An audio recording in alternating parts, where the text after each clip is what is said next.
o'zbek deganda bir qo'rqoq odamlar tushunadigan bo'lib qoldi. Men ko'p joyda aytaman. Chechenlar nechta desam ko'pchilik ha bir 70-80 million bo'lsa kerak deydi. Chechenistonda 1 million chechen bor. 1 million chechen bor. Chechen desa qo'rqib qoladi. Rossiyada o'zingiz ko'rib yuribsiz. O'ris ham qo'rqadi, boshqa mamlakatda. Chechen deganda o'sha yovqir yigitlarni tushunadi-da, o'zbek deganda igni qisilgan qo'rqoq odamlarni tushunadigan bo'lib qoldi.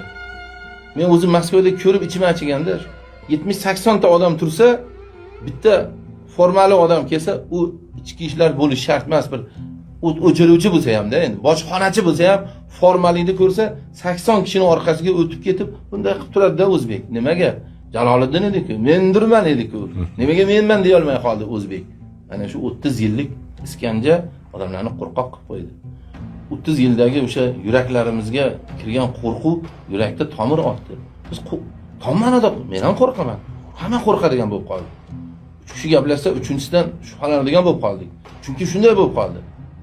Hamma bir-birini sotadigan bo'ldi. Birlashmaydigan. Ha, birlashmaydigan. Bu meni juda katta dardim. O'zbek birlashmaydi. Qarang, o'sha Moskvada yurgan ikkita chechenga teginib ko'ring.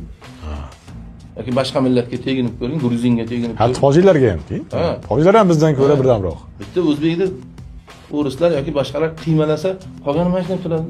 Qiymalab bo'ldimikin, meni qiymalamasmikin deb turadi. "Ho, nima qilyapsan? Ho, meni vatandoshimni, millatdoshimni nima qilyapsan?" demaydi-da. Chunki 30 yil davomida mana shunaqa qo'rquv yuraklarga singdirildi. Qo'rquv saltanati bo'ldi O'zbekiston. Mana Xudoga shukr, endi dunyoga chiqyapmiz. Hamma yoq yaxshi bo'lyapti, asta-asta. Birdaniga endi 30 yilda bu ahvolga kelmasa, yana bir 30 yil kerak bo'ladi-da. Mendirman o'sha deyishimizga yana 30 yil kerak bo'ladi. Ya'ni qo'rqoqlikdan voz kechmaslik qiyin bo'lsa kerak. Endi o'tish davri deb ko'p aytadi-yu, o'tish davri nima degani? Davr o'tmaydi, biz o'tib ketishimiz kerak-da. O'sha qo'rqoq avlod, o'sha qo'rqoqlikni qo'rqib devorda ham quloqi bor deb qo'rqib yurgan mana shu bizning avlodimiz o'tib ketish kerak. Mana shuni ko'rmagan avlod katta bo'lsa, yaxshi bo'ladi.